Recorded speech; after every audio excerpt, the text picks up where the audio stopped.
am Chanel Underwood, and I am a human resource consultant at Speedy Pro Consulting Group.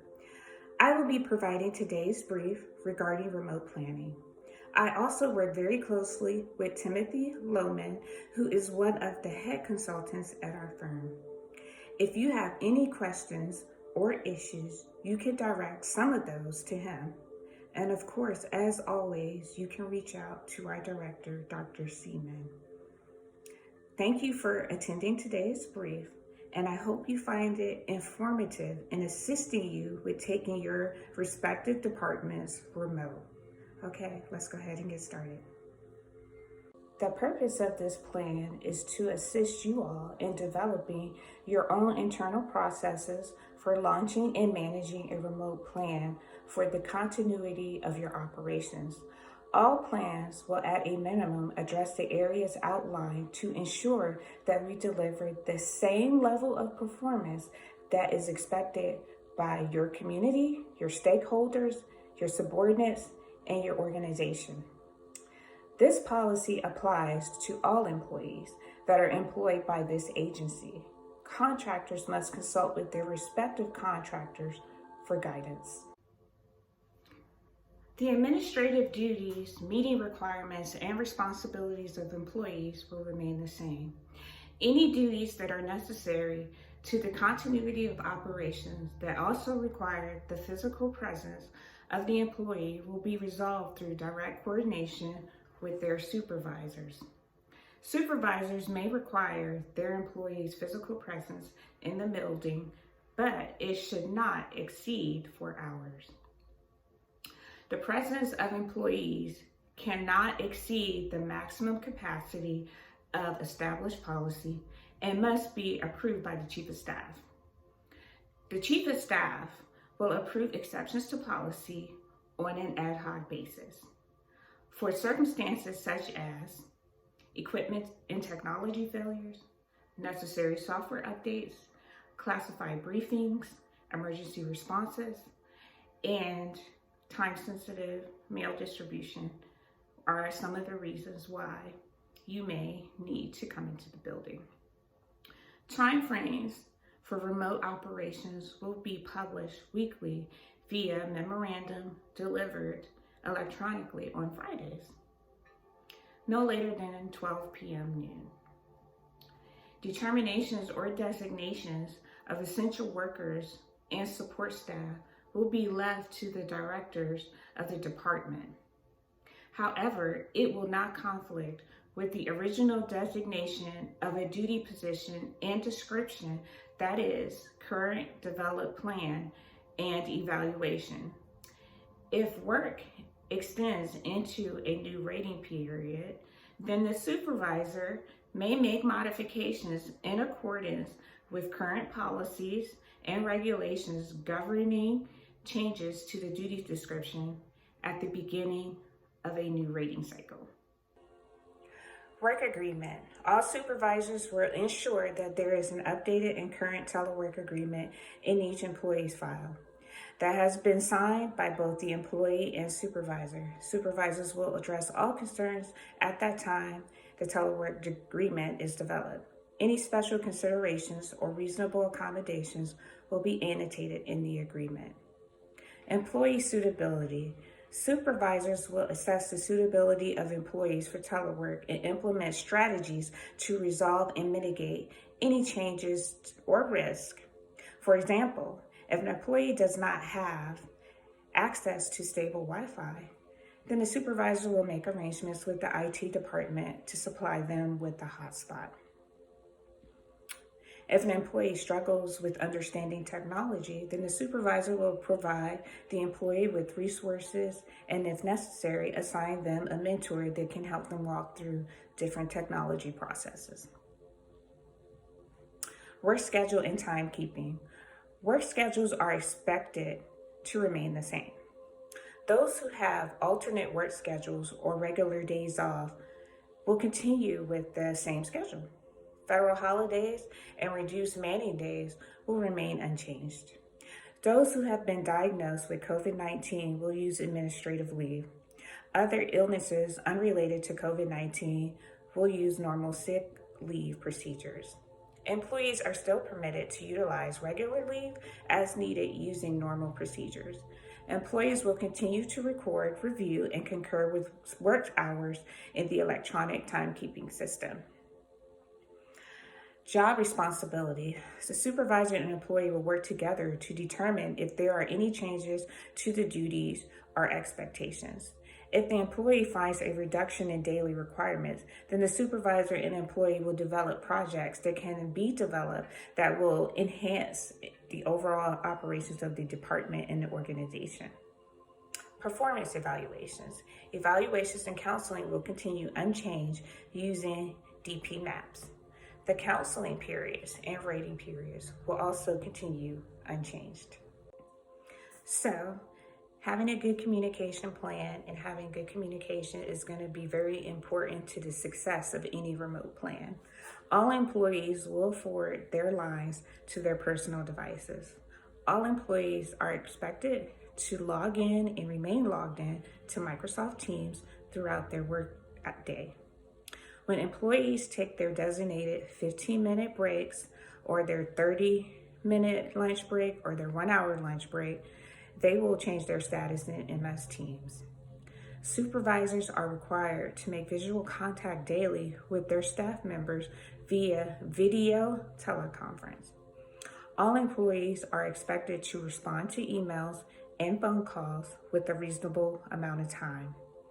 All employees are expected to fulfill their meeting requirements as they arise. There will be some standardized meetings that we will all participate in, and they include the briefing from the agency director, which will occur weekly on Mondays, and this will just be an opportunity to spotlight employees at home and how they're adapting and coping. This will demonstrate a commitment by the employee, by the agency, and give other people within the organization an opportunity to see what their other colleagues are doing in other areas. There will always be a town hall update monthly that will occur on Wednesdays, and this is the opportunity to provide you with the current information on the COVID-19 impact. It will also provide updates into where we're thinking about coming back into the building and the requirements that will be involved, such as temperature checks, vaccination status, and so forth. And then, of course, there will always be those standard executive meetings that will happen twice per week, Monday through Friday on a continuous basis. Those meeting requirements will remain unchanged. You will also have internal meetings. The preference is that they occur weekly on Tuesdays, and this will give you an opportunity to sync with all the members within your department, try to kind of check the progress of how everyone is doing and see if there's anything that we can do as a collective organization to improve their environment, their work schedules, or the expectations. And lastly, there will be those collaborative meetings that kind of take place as they would as if we were still here in the headquarters, and that will just involve you reaching out to your peers, just kind of collaborating on different projects, documents, policies, and programs. Moving into work schedules, all employees will begin their workday no later than 8:30 a.m. and no earlier than 7 a.m. All employees will communicate to their supervisors that they are online. All employees need to be mindful and ensure that they continue to take work breaks, not to exceed 15 minutes in the morning and 15 minutes in the afternoon. All employees need to be mindful and ensure they take their lunch breaks for a minimum of 30 minutes and a max of 1 hour during the core lunch hours, which are 11 a.m. to 1 p.m. Employees will communicate the beginning and the end of their lunch period via the chat function in Microsoft Teams. Meetings will not be scheduled during core lunch hours. The end of the day will not occur prior to 3:30 p.m. regardless of schedule, or exceed 5 p.m.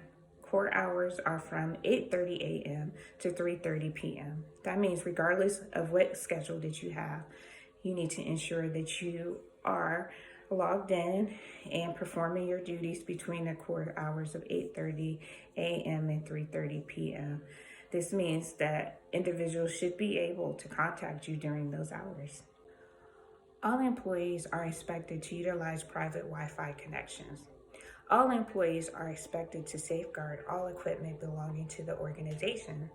When devices are not in use, employees will ensure they are logged off.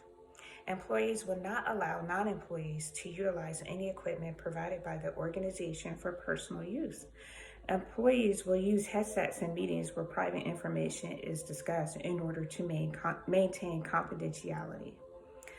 All employees will continue to maintain the same information awareness for practices that we have in the headquarters. All employees will ensure that they are making timely updates to their systems to ensure that we are protected against intrusions or other malware attacks.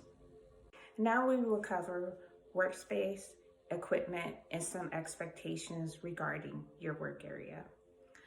All employers will provide employees with access to the network via a secure VPN connection, laptop and tablet, a keyboard, a mouse, monitor, web camera, and headsets. Employees will provide any equipment necessary that is preferred for their comfort unless they have a reasonable accommodation on file that allows the employer to purchase additional equipment for their comfort, such as voice recognition software, special keyboards, special types of mouses, or special screens that help employees better perform their work duties. And of course, those reasonable accommodations have to be submitted via the regular process through the Human Resources Office, and we'll go from there.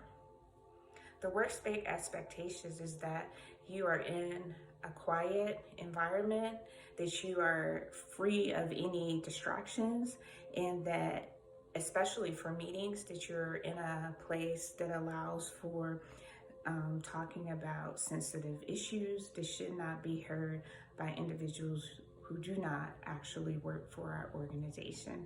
And that is not only for the protection of national security, but for the rights and privacy of those individuals that you may be discussing. And last, but certainly not least, health and safety. All employees will maintain a healthy work-life balance. Employees will not exceed their normal work hours. Employees will not work on projects or assignments in their off time. If supervisors and managers notice work activity outside normal duty hours, then they will engage the employees to redirect effort and to appropriate times. It is important that you're refueling, that you're taking those breaks as needed, and that you maintain a healthy work-life balance.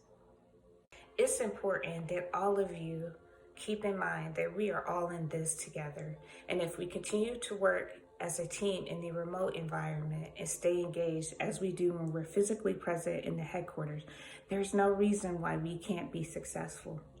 And remember that we here at Speedy Pro Consult firm are here to support you. So reach out to us and let us help you negotiate through those challenges that come up. If you need anything, again, my name is Chanel Underwood. My colleague is Timothy Lohman, and you can always reach out to our wonderful, awesome, amazing director, Dr. Seaman. Take care, and we'll talk to you later. Goodbye.